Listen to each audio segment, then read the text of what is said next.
Dawkins is an asshole. This is according to Adam Lee, who's a columnist on Daylight Atheism, and he wrote an article on The Guardian, in The Guardian, if you will, saying as much, attacking Mr. Dawkins for being ignorant. I think that's very interesting. Here's a guy who may be the greatest scientist in biology since Charles Darwin, and he's ignorant. He's stupid. I understand those words mean different things, ignorant and stupid. But that's essentially what you're saying. If he's ignorant, I mean, a guy that smart shouldn't be ignorant. He should know. So if you say someone's ignorant, that's smart and that involved, then you're saying he's stupid. I guess all this started when a young lady, Rebecca Watson, went into an elevator at a conference. And some guy, I guess he was creepy and ugly, we'll just call him creepy ugly guy, comes up to her. And I don't know if he had been drinking or what, but he says, "Hey, you're really hot. Let's go to my room for a drink." And she's really creeped out. She says that he didn't touch her. And he didn't follow her around. That was just the end of it. She just said she felt really uncomfortable on the elevator. And she said as much. And Mr. Dawkins responded in a letter called the Dear Muslima letter, in which he used some sarcasm, and he started saying, he made the logical point that women in Muslim countries, get their genitals mutilated. If they commit adultery, they're stoned to death. They can't go anywhere without a man. And he's using that as sarcasm for saying that, boy, you really must have it bad. Now, I do agree that if this lady felt uncomfortable, then her feelings have a point. There's some point to it. Now, does that mean she's right? No. But I mean, guys are just relentless.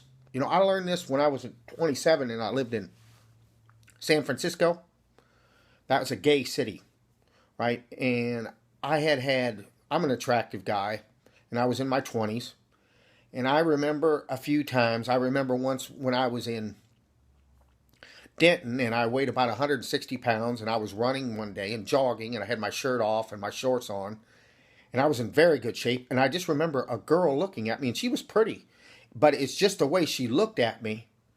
I just felt completely objectified. I completely felt like I was raped. And I'd never had that feeling before, because I guess I never was that attractive before. That might have been the most attractive I ever was, or maybe I was just very attractive to her that day. Maybe her estrogen and all that bullshit was really running, and I just happened to be lucky enough to run into her. Of course, I didn't close the deal. And then I got married, and my first wife and I moved to San Francisco, and I remember going into a video place and wanting to see a video, and I was going in there to watch a video. It was probably of, two lesbians having sex. It's probably what I was into at the time. But a guy started walking in there with me. And I didn't want it. And I yelled at him. I said, "I don't want you in here. Get out of here." And he left. He didn't ever say anything to me. It was just a creepy ass way that he looked at me. It was just very, very creepy. And I realized later how creepy it was. And I remember another guy, I was going out in my little Toyota, and another guy just walks up to me, and he was a little Middle Eastern European looking guy with a scraggly ass beard, and he walks up to me, sticks his face right up to me, and makes some kind of vulgar gesture with his mouth. And I just thought it was disgusting. And I'm not a homophobic person, but it was just unwelcome. So I can imagine what it's like to be a woman and just go through that day after day after day after day after day for the rest of your life. And then I think they get to a point where they get so old that it stops happening, and then they start to miss it. So that's really all I can gleam on or glom on to the point. But I think it's a point well taken that this lady, that Mr. Dawkins couldn't understand that. He's not a sexy female. I mean, he might have some female admirers throw their underwear at him and, that kind of thing. Um, but he doesn't have that feeling of a one-on-one relationship and this other person being so much stronger and bigger than you, and that feeling that you might be raped. And that's probably what that lady felt. She felt like she might get raped in that elevator. She was in a space, and her emotions were up. And then these atheists have just pounded on her and pounded on her and pounded on her. I listened to one section where this guy, who seemed like a reasonable guy, just pound on her and pound on her and say it didn't matter that people wrote to you and said you should be raped and blah, blah, blah. You should just move on and talk about atheists and argue for us. And essentially that's what they're saying. Essentially the atheists are saying none of this matters, just move on with atheism. They're like the Stalinist of atheism. Well, shame on these people. I think Rebecca should be protected, and this is coming as an older man. I'm probably old enough to be her father, so I kind of sense that.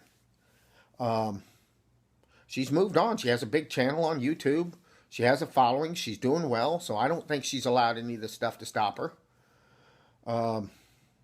I don't really understand the attack on Mr. Dawkins, and I don't know where Mr. Lee's coming from. I'm just mostly speaking to the letter, and I'm saying that if that's the way she feels, that's the way she feels, and I understand those feelings because I've had some glimmer of what's going on there, even though I have no idea what it's like to be a young female and to be approached by males like this, because I understand that we're very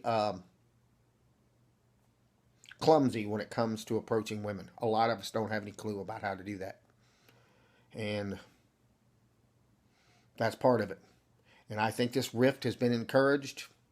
And I hope the atheists get it together, because they make a strong point. Because religion of all types is very irrational. And this is kind of like a Tower of Babel that we're going through at this time. And I have no idea how it's going to come out. But I'm going to keep making videos about it. Bye.